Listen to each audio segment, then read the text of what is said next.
So Bengal Tiger music already songs అన్ని చాలా పెద్ద హిట్ అయ్యాయి. And this is your first big project in your career music డైరెక్షన్కి. So అది అసలు ఎలా స్టార్ట్ అయింది, మీరు ఈ ప్రాజెక్ట్లో ఎలా వచ్చారు? అంటే బెంగాల్ టైగర్ ప్రాజెక్ట్లో నేను రావడానికి ప్రధాన కారణం డైరెక్టర్ సంపత్ గారండి. సో సంపత్ సార్ వల్లనే నేను యాక్చువల్లీ ఈ ప్రాజెక్ట్లో రాగలిగాను.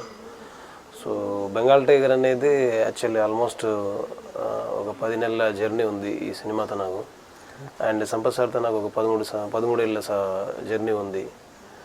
అండ్ నాకేంటంటే నేను ఈ సినిమాలో ఎంటర్ అవ్వడానికి ఎంటర్ అయిన తర్వాత కానీ సో పాటల విషయంలో, పదాల విషయంలో, నాణ్యత విషయంలో, నవ్యత విషయంలో ప్రతిదీ నేను సార్ దగ్గర సలహాలు సూచనలు తీసుకుంటున్నా స్టార్టింగ్ నుంచి.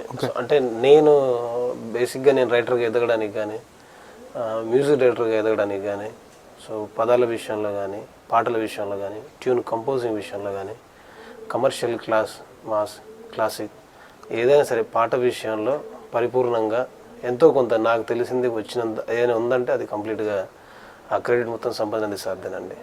ఆయన ఎలా ఉంటుందంటే ఇప్పుడు బెంగాల్ టైగర్ సినిమా నాకు వచ్చిందంటే ఇప్పుడు నేను నా మీద నాకు ఎంత కాన్ఫిడెన్స్ ఉందో దానికంటే రెట్టింపు ఆయన కాన్ఫిడెన్స్ ఉంటుందండి. నాకంటే నన్ను ఎక్కువ నమ్మిన వ్యక్తి. సో ఫస్ట్ నేను ఆయనకే థ్యాంక్స్ చెప్తాను. అట్ ద సేమ్ టైం ఈరోజు ఐ డ్రీమ్స్కి కూడా నేను చాలా థ్యాంక్స్ చెప్తున్నాను. నేను ఏంటంటే జస్ట్ ఏదో జెమినీ టీవీలో వన్స్ మోర్ ప్లీజ్ కాంపిటీషన్ ఏదో ఉంటే జస్ట్ అలా పార్టిసిపేట్ చేద్దామని వచ్చా.